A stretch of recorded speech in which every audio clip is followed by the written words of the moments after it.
ba, ba.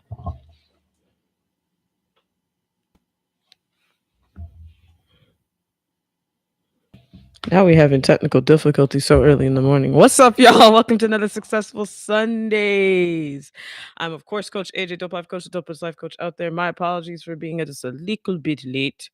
Just a little bit late. I had to have my coffee. I ain't gonna lie to y'all. That's an automatic for me. But welcome to another successful Sundays. Today's topic is very important, especially as like we're exiting out of one year, entering in another one. And I think this is maybe a bit of a controversial topic for some. Um, we're gonna be talking about how we could stop trying to fix people all the time, especially people who don't want to even change. Um, I think after working with a lot of clients this year, that's such a massive topic, whether you're in the sandwich years, dealing with senior citizens, going in between, trying to figure out your own stuff. We still have people pleasing. Now, people again, I understand people pleasing can be detrimental, very, but I'm learning as I get older that how there's like a slippery slope with it, right?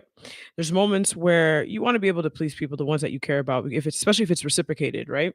Like you want to be able to, like, yo, are you good? But it's not people pleasing. It's more of like you just want to make sure they're good. You want to make sure they're healthy. But the other side of that is just the people that are taking it for like advantage of you. So we're gonna tap into that today. But first things first, let's take 3 deep breaths to clear out the air. We're gonna breathe in through our nose and sigh it out.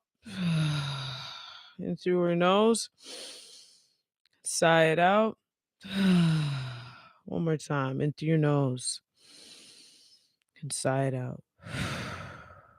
So the topic is again, how we're gonna stop trying to fix people who don't want to change. Especially we can't continue to fix people who don't want to even try to correct their own behaviors.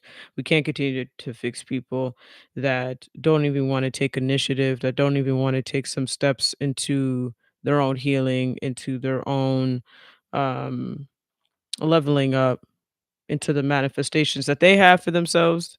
You can't force. My mom always says like you can't force oh shoot, you can't bring a cow to the water and force them to drink or something like that. Like you could bring them to the water, but if they don't want to drink, that's kind of like on their own. And I always think about that when it comes towards even just saving yourselves. Because sometimes when you are trying to fix people, it becomes exhausting for you, which can lead to burnout. And I'm going to talk a bit about burnout because I love to discuss burnout in terms of precaution, like how we could I don't like talking about burnout in that degree, but I mean, like in terms of how we could be more proactive versus reactive, because we could continuously try to fix people who never are going to train, never going to change, and we could be bashing our head against a wall. So today I'm going to show you why it's not your job to fix anybody that is not willing to make or take the steps to want better for themselves. Um, and how letting go is actually gonna make you more stronger in the end. And how taking a step back is gonna allow you to put yourself first. So for reference, I have notes everywhere right now. So if you see my eyes just kind of moving around, it's because I've been writing notes all week about this as I do every successful Sunday. So I want you to take a step back and I want you to just hear what I'm about to say. You can't heal people who are not committed to change, and you can't heal people who most definitely don't want to change. Okay. The fastest way for you, and it's hard, I ain't gonna lie to you. The fastest way for you to grow is for you to do an audit of your own life and look at where you've been pouring so much more energy into.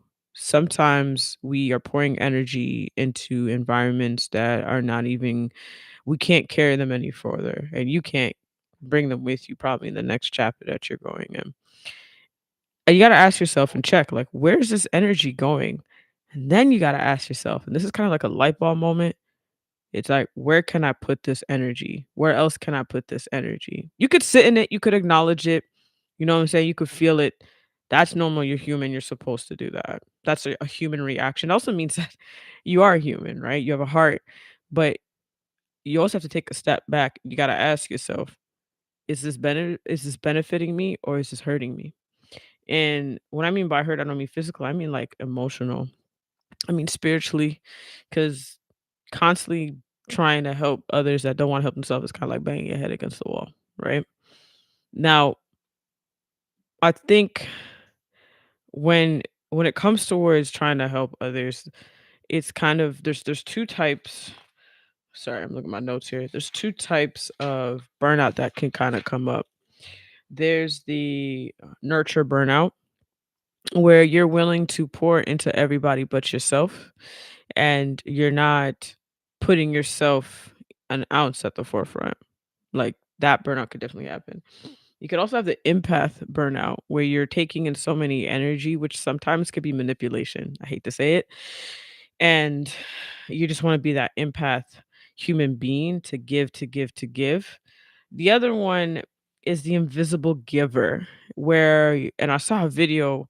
I'm gonna see if I could find it to post it in the description below. This young lady just saying like, "Yo, I'm tired of giving and not even getting a what's up, how are you, blah blah blah text or call or nothing. Like anytime people want something, they call me, but like I never get anything in return. I don't even get a sense of kindness or empathy or compassion." And I think a lot of people run that way and they don't talk about it because they feel guilty of having that discussion.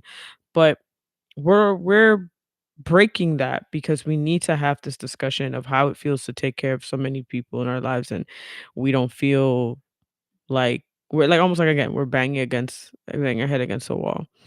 Because by taking care of somebody repeatedly that doesn't even wanna, or trying to help somebody repeatedly that doesn't even wanna change, it could lead to you being super stressed out, frustration on your part, like you feeling very frustrated. You can have resentment and again, burnout. And I listed a few burnouts that can happen within, and funny enough, when I wrote this, the common denominator with the nurture, burnout, empath, and invisible giver are women.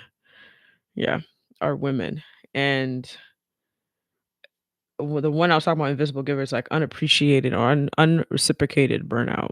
Yeah, there's so many, man. And the world, I'm just adding this part in, the World Health Organization has finally shine a light on burnout as thousands are passing from complications of burnout, which is all leaded to stress, resentment, frustration. So, like when I talk about taking 3 deep breaths, it's not just to center yourself and clear out the energy, but it's also to help regulate your emotions. And I hope that, or just regulate your energy and your spirit. And I hope that you take that with you throughout the week, where you just remember, like, oh, coach had me take 3 deep breaths on Sunday. And I hope you do that throughout your week, throughout your days. When I used to drive the city bus, and it was during COVID, so we had to wear masks. I still took my deep breaths, but it was difficult. And I remember when I would get at a station or particularly a station where I could take it off, the first thing I did was always stretch and take three deep breaths, no matter what. Like I would always stretch my legs and stretch my hip flexors and take 3 deep breaths. These were ways that I can keep my cool dealing with the stressors of, safety driving, the people. You have e-bikes, you have people cutting you off, you have passengers. There's so much, right? All these are stressors to a degree.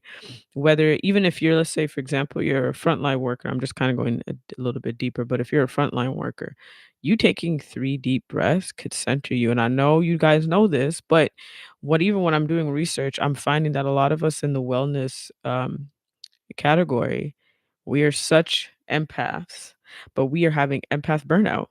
Like we're having emotional burnout because and nurtures as well, because we're giving, but we're not filling up ourselves. So just kind of entering that there, maybe I'll discuss that even more, but we need to start pouring more into ourselves and something to think about as we're entering into the new year. Um, yeah, so kind of going back to, us constantly trying to fix other people that don't want to change. It could be a romantic partner. You could have a partner right now or had a partner in the past where maybe you're able to identify it that way, that's refusing to work on issues within your relationship or within themselves. That's a difficult thing to deal with. Or friends or um, family members that are repeating the same behaviors, the same toxic behaviors that you have heightened multiple times, right? These are just examples. And we're going to talk about how you can recognize the signs as well in a little bit. How can you tell how to tell when someone is unlikely to change is by the repeated behavior. And again, you're gonna feel like you're banging your head against the wall when you're saying the same thing over and over and over again. It's tough. It's tough. The best way to handle those type of things, because if they're in a sense of denial and not able to hold themselves accountable, you have to take a massive step back. A massive step back. The easiest way for you to get through things like that is by centering yourself. And I want you to think of maybe some of the ways that you've seen it in in your own relationships where you found that folks around you are not quite you feel like you're repeating yourself over and over again. And it could be not even just one time or like 1 month. It could be multiple years where you've had this conversation and they've lack accountability. They try to be yeah, defensive and dismissive and be in denial. And it puts you in a sense of resentment, puts you in a sense of anger. And let's not even forget to add how it will be wrapped in manipulation as well. You can't fix everyone. Full stop. You can't fix everyone that especially doesn't want your help. And even if all of a sudden they want to come around and ask for help, it's not your job to fix them. You have to kind of allow it and take a step back. You have to allow it and just, this is something you got to handle. If you need help and if I can provide a resource, then fine. Then cool. Then you'll do that. Change must come from the person within. It doesn't come from you. You can offer a helping hand, but you can't take on everything because you got your own stuff going on. Like I said, a couple of the burnouts that I've been doing research on has been nurture burnout, empath, which is emotional burnout, and invisible giver, which is unappreciated burnout. Like, I know so many people that have gone through that, and there's a point where they kinda crash out, and they say, "Fuck this, I'm not dealing with it." And that's how it gets to the point where the pot is bubbling over. You ever seen, like, a pressure cooker? Or if you've seen a video of a pressure cooker? And what happens when the air is not let out slowly? It could damage your house. I've seen videos where it damages people's house. So imagine you come in and you're in their house and you're constantly dealing with trying to fix a human being. These people have nothing to do with it. You're gonna become a pressure cooker. This is why it's important, especially if you're in your sandwich years of where you're helping your by the way, Sandwich Years is a podcast. Shout out to them. I'm using them as example because it's an amazing podcast and it talks about how we're bridging the gap between taking care of yourselves, you're getting older yourself, and also taking care of your aging parents. Which man, we need to start talking about it more. But yeah, shout out to them. And like how you're gonna bridge that, you being in the middle and trying to handle everything. It's it's not the most easy and simplistic thing to do, right? So it's important for you to create your own boundaries. We in our culture personally, like putting somebody in a home is a no-no, right? It's a straight up no. I ain't gonna lie to you. If my parents became too much for me to handle, it's just I've already had the discussion with them. My mom said, "Yeah, absolutely, put me in a home." It depends, right? Like it depends on the situation. But if it doesn't get to that point, then we'll figure something out if we have the means. But we need to stop thinking that we can't create boundaries even to or with, sorry, when it comes towards the situation of our aging parents, or anyone, right? It's okay to take a massive step back and reevaluate of like where you are and go from there is especially when it comes towards you protecting yourself and your own peace, right? You can't force a water to boil, by yelling at it. So why would you even try to force someone to change if they straight up don't want to do it? It's if I just you may think like, okay, maybe if I just love them enough, they'll change. It's not gonna happen. It maybe you think like it's my job to correct it. That's not gonna happen. You can't force people to want to change if they don't want to. So kind of going into practical strategies that you can use starting from now. Firmer one, I already said it. Set boundaries. Set boundaries.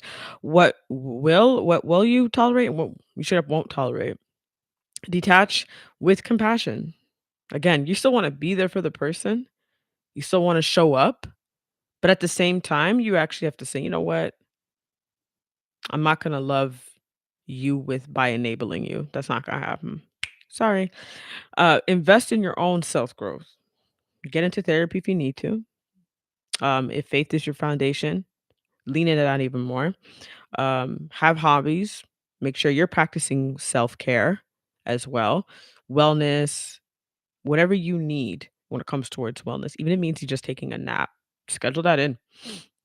I remember just I've seen what it can do when you're taking care of someone, and hospital visits can happen when you're not prioritizing your own health, right? And you may think I'm doing everything right, but that stressor called stress, high blood pressure, all of that kicks in when we least expect it. And reevaluate the relationship, whatever the connection is. Sometimes you just got to walk away. Yeah, that's a hard one, right? And I say that's the last one after you trying to do everything else. Give yourself permission to have that peace and walk away because again, nurture burnout is real. Empath burnout is real. Um unappreciated burnout is also real, and it could affect you in so many ways, not just mentally, but physically. The World Health Organization is linking it to I'm just trying to find it here. Yeah, like caregivers, perfectionists, high performing, can't say no if you're not willing to live the expectation. Like these are the things that we bring onto ourselves, and it can lead to us having the worst case of burnout. And again, you cannot bring people to wanting to fix their lives if they don't want to fix it. And that's the straight to the point. Like straight to the point. If someone wants to do better, they're gonna do better. If they don't, they don't. But you stressing yourself out over it doesn't do much for you. And it's probably best for you to just set the boundaries. Again, just go over the steps. You're gonna set clear boundaries with yourself and with them. Always. Detach with compassion. We're not enabling them anymore. You're gonna invest in your own personal your self growth. How are you gonna take care of yourself in that moment? Reevaluate the relationship. This is something I need to just fade in the bushes like Homer Simpson. Gotta ask yourself those questions and give yourself grace and give yourself permission to put yourself first. Being a person who gives and being a person who's an empath, we feel guilty sometimes when we're pouring into our own cup. And I say, take back your power on that. Take back your power on you feeling guilty of always putting others first besides yourself. And we're not doing that in the new year. We're not doing it from this day forward. We're going to slowly work on that. And also want to add, it takes time.